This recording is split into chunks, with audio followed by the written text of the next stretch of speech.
И всех тех, кто в нем жил, он это чудо дарил. 3. juuni äkki, nii et tegelikult on 3 päeva olnud alles suve. Megi Kotiga otsustasime täna ära ka selle, et me kingime selle ära, kui see valmis saab. Delete your best tweets. Õige kunst on hävinenud ja ei tule kunagi tagasi. Ära jätta alles midagi. Me oleme täiega mõelnud ka lihtsalt asjade äraandmisele rohkem. Kuna raha on fake, anna kõik ära. Su identiteet on fake, ehk siis sa ei pea alles hoidma midagi, mis on sulle tähtis. Kustuta, ma ei tea, kustuta kõik, mis sul on. Ma andsin Annabelile oma lemmikkoera, mis on mu kõige vanem mängukaisukaru. Ja me tahame rohkem asju ära anda. Me tahame anda nii palju ära, kui on võimalik. Less is more. Me tahame pälveid. Ole budistlik. Tere, palun. Anna kõik ära.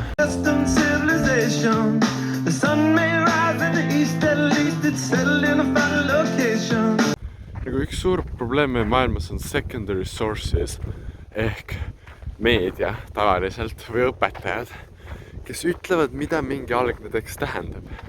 Nagu et sul juhtub midagi maailmas ja nüüd keegi ütleb sulle, mida see tähendab. Ja me ei oska ise enam hinnata, kas mingi tekst on tõene või väär. Ja see on asi, miks ma ka tahan pohistada lihtsalt oma mõtteid, mida ma nagu ise ka ei usu või mille ma tean vastu argumente.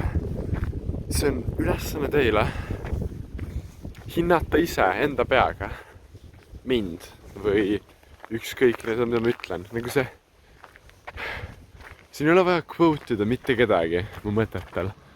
Need mõtted ei pea olema tõesed, sest et kui te ei nõustu nendega, siis te saate teada, mida te usute, sest te korrutate endale üle seda, mida teie usute. Ja kui te nõustute sellega, no siis te äkki tunnete end vähem üksi, sest et keegi mõtleb samamoodi nagu teie. Aga see on nagu ülesanne mitte sensorida ennast selleks, et olla alati tõene. Postitada asju, mis on väärad ja lihtsalt inimestena harjutada info ise analüüsimist ilma kellegita, kes ütleb sulle ette, mida see info tähendab.